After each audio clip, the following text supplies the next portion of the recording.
The students are very eager to ask you the questions. Oh, They good. have certain. We're very eager to start. We are really excited to be here.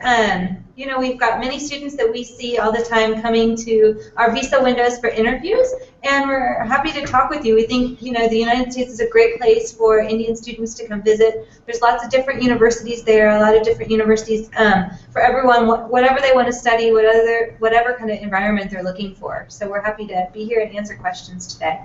Well, Sutton and I are both visa officers, and so we thought we would talk a little bit on the process, but we wanted to spend a lot more time with questions. And we don't have any secret tips to give you the automatic visas, but we might be able to share you a few pieces of advice or maybe some common mistakes. So as Sutton was saying, this is something we do as a visa officers. This is something that our big priority for us is students. And it's actually a top priority of our President, Obama. He's spoken about student visas and the importance of students coming to the U.S., particularly Indian students. And it's a top priority of our ambassador to increase the ties between our two great democracies. And so the first thing I want to point out is that we want students to get visas. Despite what some of you might have heard, we don't like denying visas, so we really like giving visas to students because we think it's a great way to get better exchanges and better ties between our countries. So, Fine. Thank you, sir. And here are certain students who have certain doubts or require the clarifications, and they will be posing the questions to you. Okay. Thank you.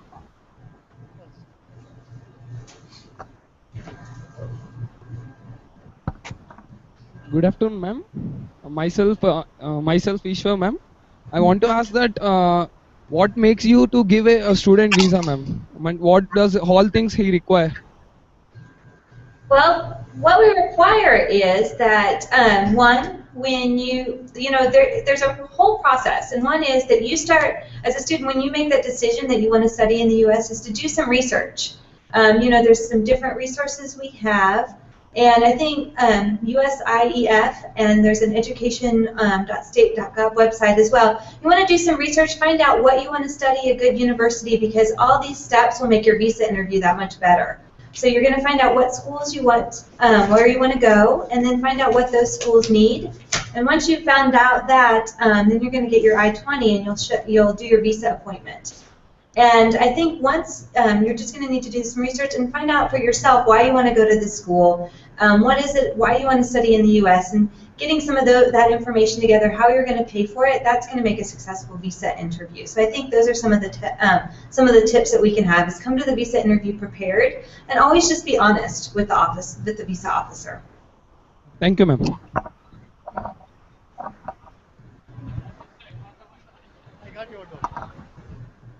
Ma'am, we have a problem with the accent of you. Can you be a little slow? Yes. So that your accent is not familiar with us, so they couldn't be able to understand that. Thank you very much. I can repeat what I just said. Would that be helpful? Thank you.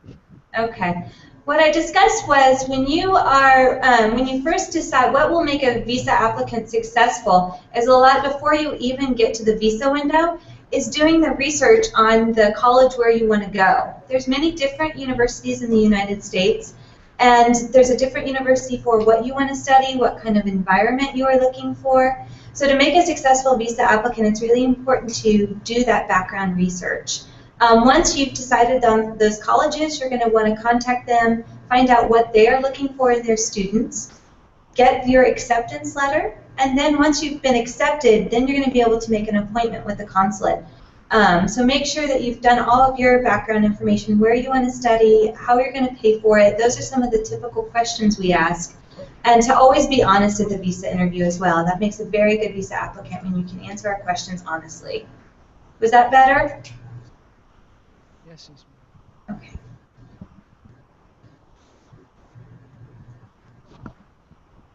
Good afternoon, ma'am. Good afternoon, ma'am. Myself, K. Vikas Kumar.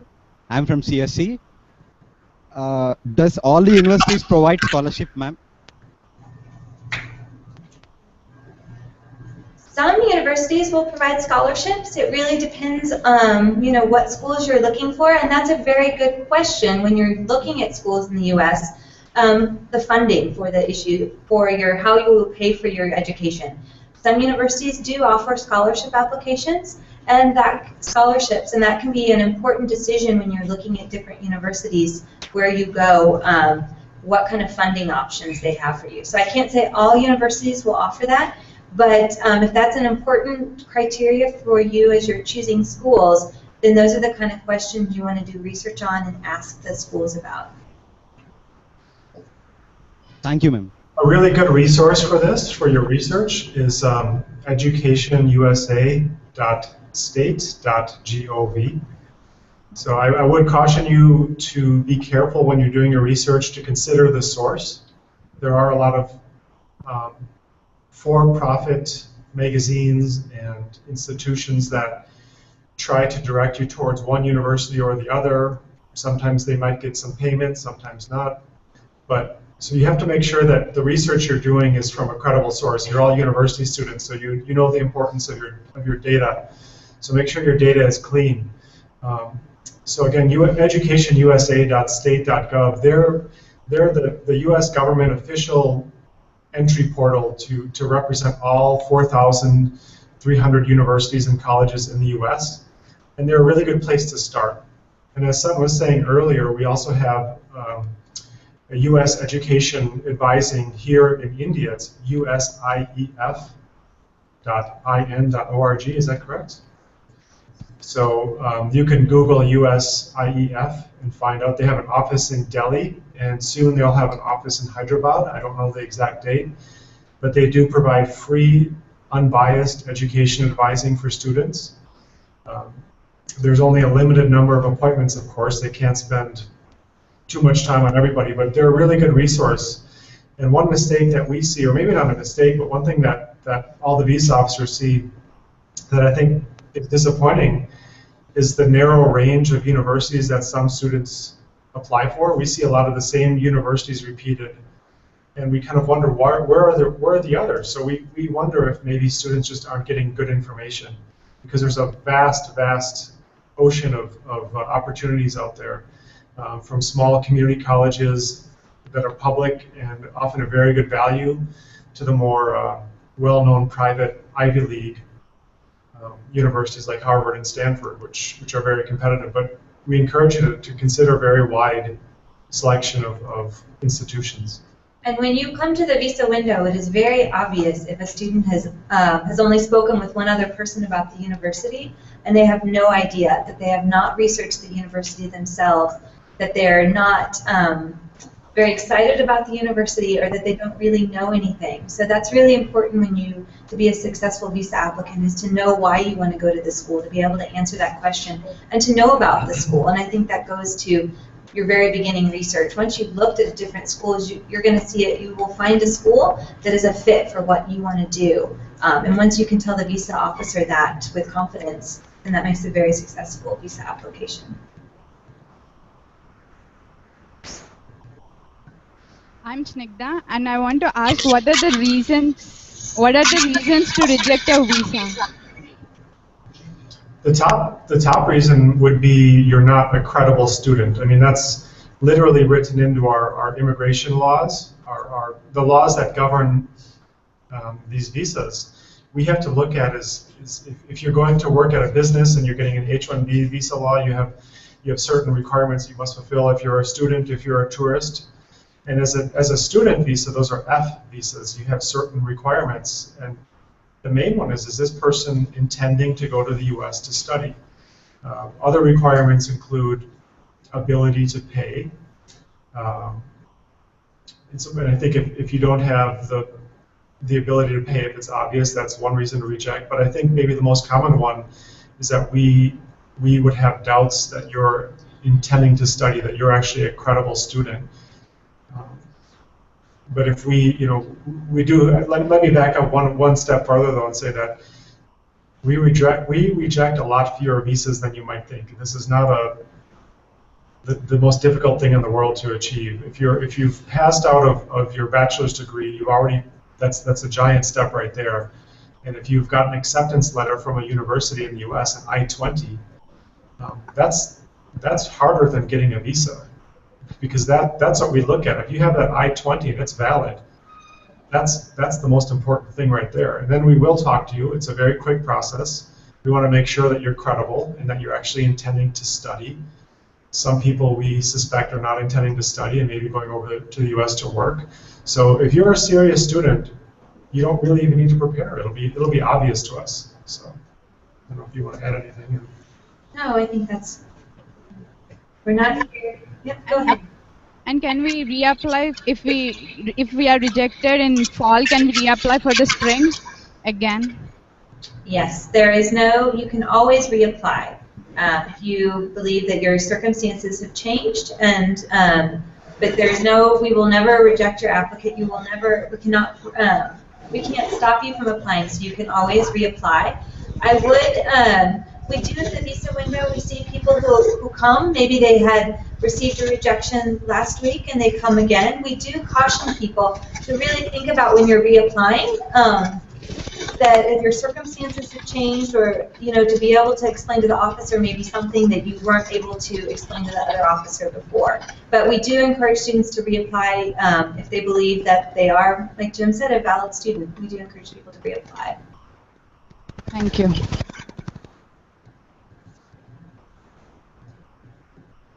I just want to know about student security in US.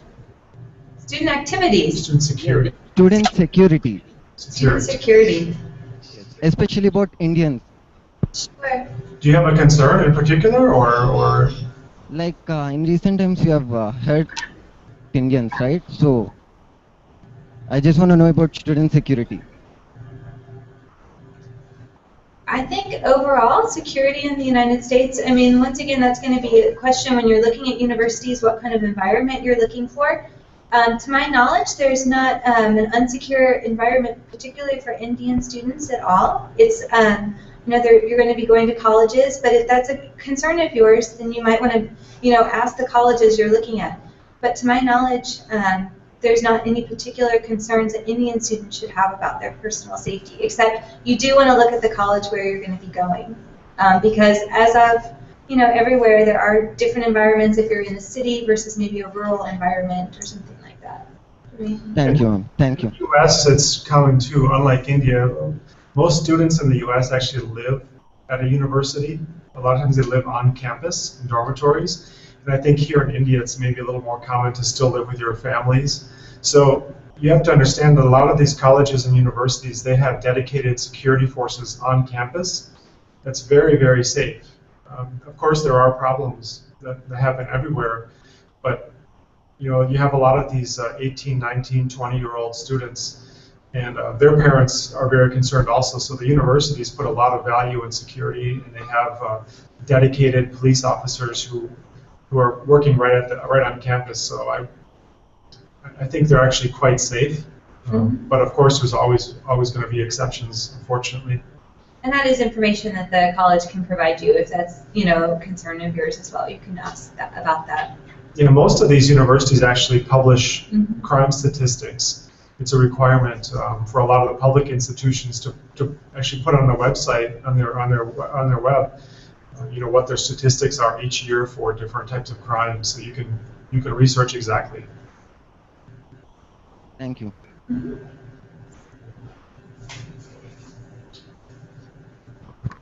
Ma'am, I have another question, ma'am. Is there any requirement of showing bank balance in the visa interview, ma'am? If so, what is the minimum amount, ma'am?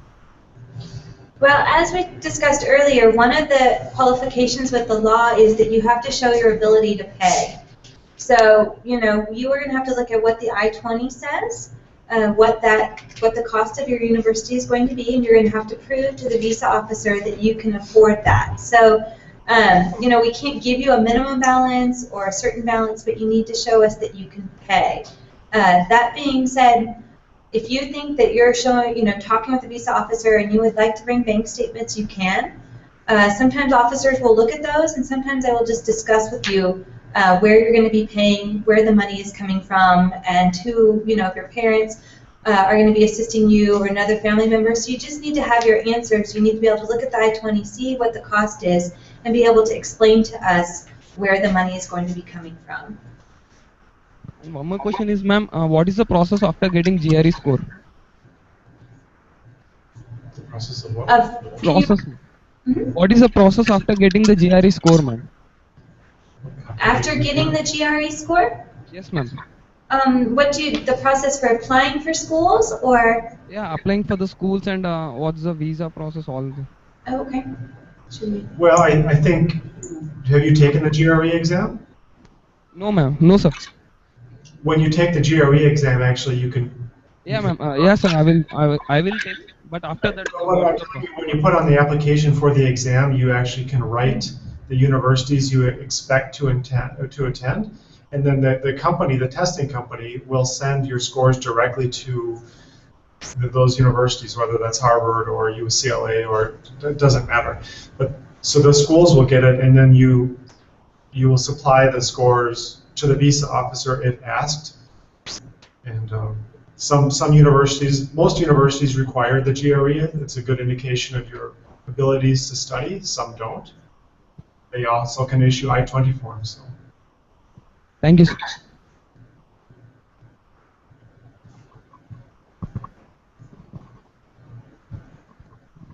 Hello, ma'am. Actually, what is I-20? Can you explain us? Sure. So the I-20, what happens is when you decide which schools you would like to apply to, you're going to have to go to the universities and do their application process. And once you've been accepted, you'll get, in order to get the student visa, like Jim said, it's the F1 visa. In order to get a visa, you'll get a form called an I-20. That is something that will come from the school once you've applied and been accepted. The I-20 is a form that you will that lets us know that you have been accepted by the school, and then you'll bring that to your visa interview. Thank you. Hello, ma'am. I'm a mechanical student and I'm looking for automobile engineering. So what I think is most of them say that Germany is better compared to US. So, but I'm interested to come to US itself. So what all I can get means the importance doing in US itself, the automobile engineering. Well, I mean, Germany, of course, has good programs. So does India. So does Australia and Canada. You just have to look at what part of automobile engineering. You have to look at the entire picture. What do you want to do with your career? Look at the big picture. I mean, we're not here trying to sell the U.S., but we are still the #1 destination for international students, and our universities, I think, stand on their own in terms of looking at the number of Nobel Prizes and everything else in the field. But you have to look at your own desires and what you want to do with your career. Look at your ability to save money. Decide whether or not you want to go live in Michigan where it's cold in the winter or California. But that's a very personal question that you need to look at for your own. And look at language. I mean, a lot of German universities, of course, are in German and English. But question is more up to you. What do you want to do? And the other thing what I want to ask is regarding this part-time job, means after the college completes, I'm going for training in CATIA and all, the software related to mechanical and automobile engineering. So can I get the part-time job related to that in US? Means how can I approach for that kind of jobs? So when students come to the United States after they, when students have graduated, there is something that is called OPT. And some universities and some students are eligible for that, for practical learning, once they've completed their degree for a certain time period. And so that might be something when you're looking at universities that you ask them, are they able to, help students find OPT, or where have students been placed in the past, if that's something that's important to you. But there is an opportunity for part-time work for students after they've graduated in the United States. And sometimes even after your first year, it depends on but these are very strict rules, and that is a way that you can lose your status or eligibility if you are working illegally in the U.S. It's not very common, actually, because most of the graduate students we meet who get the visas, they understand that That's not a smart way to lose your status as a student and get kicked out of the country. But a lot of the visas, it's very clear. They tell you you can work 10 hours per week or 20 or 0. You just have to, it just depends on the university and the cases of the visa. But there are a lot of students who do, with an F1 visa, do get some kind of work later in their, or at the very end of their academic careers. Yeah, but that's something that you'll want to research before, because if you're not being a student in the United States and you're on a student visa, if you're not in a specific program or you're working too many hours, that's a way to lose it. So that's something I don't want to give you. There are opportunities for practical learning. You just have to work within the guidelines that are afforded students. That's also why we look at your ability to pay, because if you don't have any money, these degrees are not cheap. They're expensive for everybody, including U.S. citizens. So we do want to make sure that you have the ability to finance to live in the U.S., to be able to have food, obviously, and place to stay. So that's one reason why we asked that question. Are you able to pay? Thank you, sir.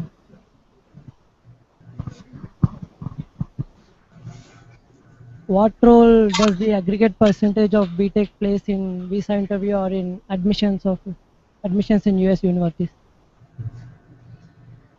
I don't think that we can provide statistics, on certain percentages. I can say that there are over 100,000 students that are studying in the United States. From India. From India. Over like 2 million. Yeah, exactly. So, out of those students, I will say the visa interviews, we do have quite a few BTech students, but I can't give you a specific number right now. Okay. Thank you, ma'am. Good evening, ma'am and sir. I would like to know about the spring and fall season. Is the higher priority given to any one of the season, or equal importance is given to both the seasons regarding admissions? Spring versus fall? Yeah. Is your question regarding spring versus fall admissions? Admissions, sir. Yes. I'm sorry, we're not clear on what. Can you tell us your question one more time, please? I would like to know regarding spring and fall season, sir. Is the admissions is given equal importance to both the spring and fall season, or any higher priority is given to any one of the particular season? Are you asking about college admissions or visa applications? So college admissions? College admission. Okay. They're equal. I mean, if you have a valid I-20 form, acceptance from a university that says you are entitled to attend, you've been accepted, that's the most important thing, not whether you will start in August or January. And there is no number of student visas that we are limited to. So if students come in the fall or the spring, they can still be issued visas. And I have another doubt. Recently, there's a university closed in US. How could you assure that our MS gets completed by the end of this thing?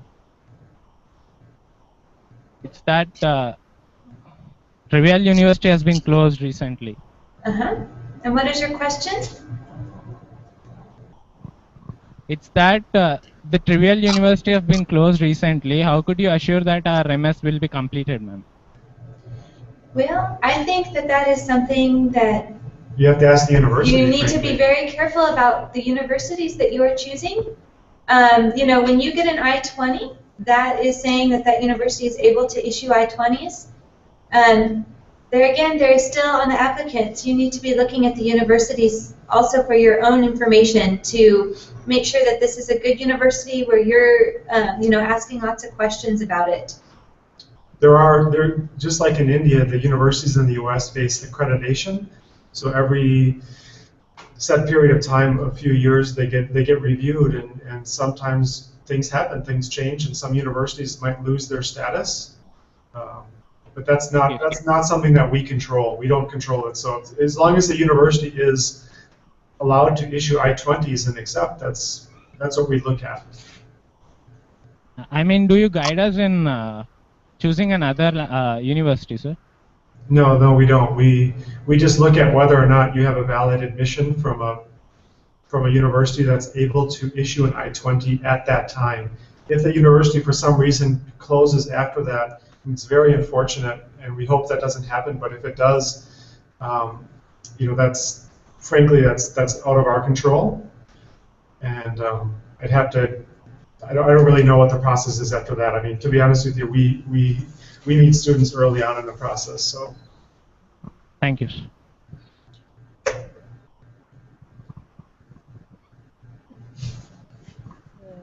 TOEFL or IELTS, which has the more priority?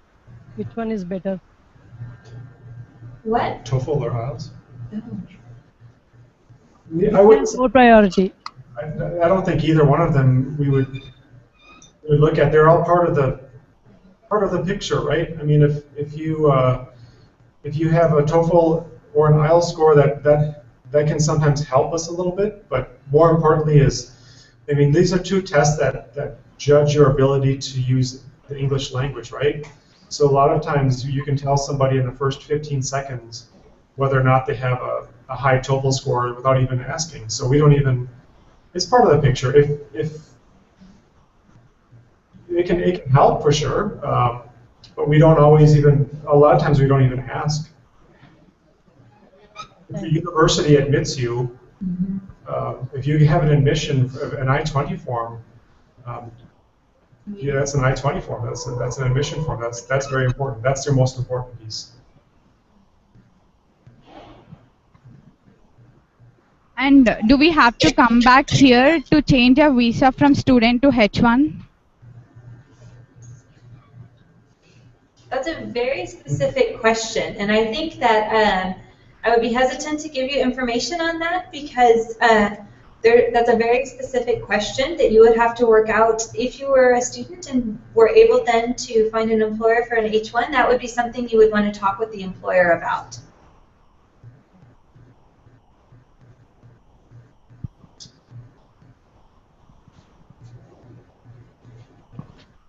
Ma'am, if you get a visa, is it valid? It is valid for how many years, ma'am? It will be good for as long as your program is, and usually it's usually valid for 5 years. Thank you. Thank you, ma'am. And that's an important question. On the I-20 form will say exactly when the program begins. So if you show up and it'll say on there that your master's in mechanical engineering program you must arrive at the university, begin studies no later than September 1, for example.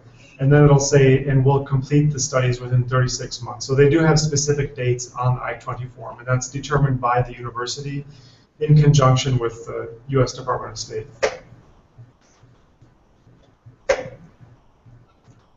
Hello, sir. Does the economical background of a student affects on the visa?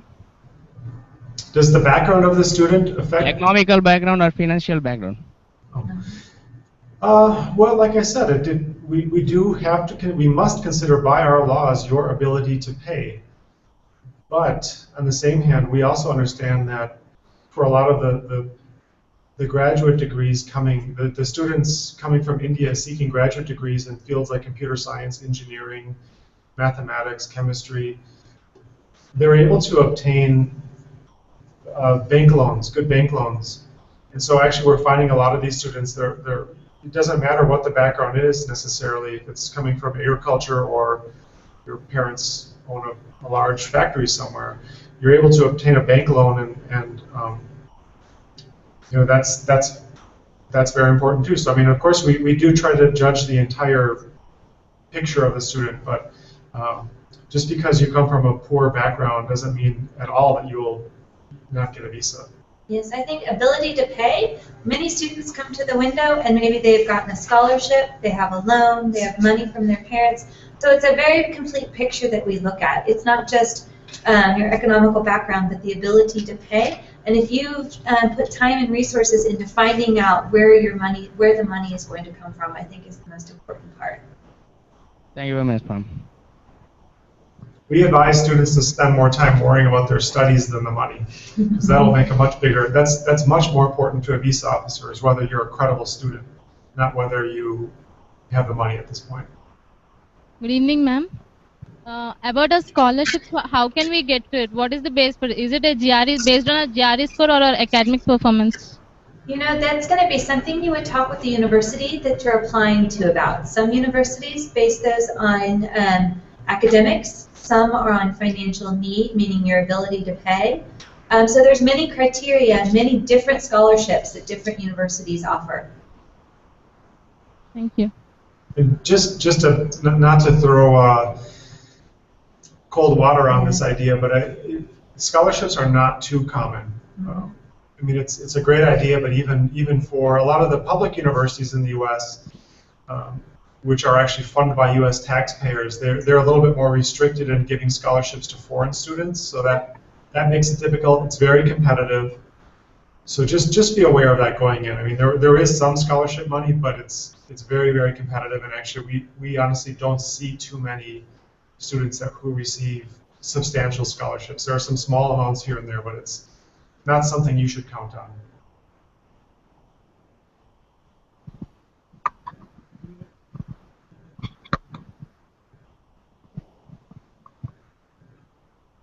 Well, thank you, sir and madam.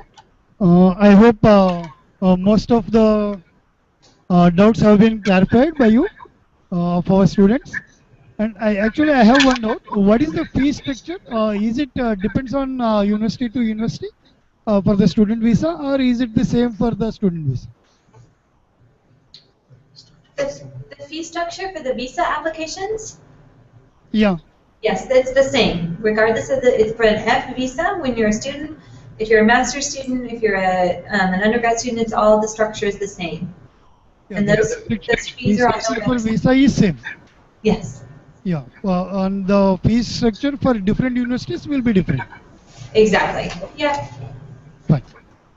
We might have a few final pieces of advice, so if we could just share to those who are interested in applying, and I think Sutton and I both have some, but just a couple of mistakes that people have made, and the biggest mistake that you can make is to lie, and it happens every day, and it is something that it causes you to lose credibility, and once we doubt your credibility, it can be very difficult to get a visa. So my number one piece of advice to all visa applicants, not just students, but all visa applicants, is don't lie. Just be honest, because there are a lot of students who get visas and they have many backlogs. It happens. We understand that, but just don't lie. And that goes to my number one point is we want you to get a visa. We don't want to see you fail. So that's not our job, is to trick you. But in order to do that, you have to be honest. And another piece of advice is answer the question that we ask. So don't come up with a rehearsed speech and just start speaking at the window. We're trying to have a conversation with you, and we're trying to determine through that conversation if you are a credible student. So just remember that. Just be honest, answer the questions asked, and try to relax and remember that we're not your enemy in this process. I agree, and I think, all of you being in this room right now already shows that you're interested, and you've already kind of taken the first step, because I think my piece of advice, definitely do your research. Make sure when you come to the visa window, you know why you want to go to this university. Don't rely on your friends or other people. You need to make that decision. It's your choice. So I think getting as much information as you're doing now is the best thing, one of the best things that you can do. You guys are starting off early, which is great. Another resource that I would like to give you more information as you go through this process, many of you are probably at the very beginning stages, is that we do have an F1 Fridays on Facebook. We have an interactive question and answer session on Fridays, and it will be this Friday from 3 to 4. You can find this on our Facebook site for the U.S. Consulate Hyderabad. If you go on there, find our Facebook site, you can like us, and then you'll find information on these F1 Fridays that we do, and other information that we have pertaining to student visas as you start to make your decision about where you want to go to school. Thank you, madam. Thank you. And thanks for the information that you shared, and thanks for clearing the doubts of our students. Thank you. Hope we may meet again on Friday. Yeah, very good. Thank you very much. Good luck to you all. Good luck. Have a good day. Thank you.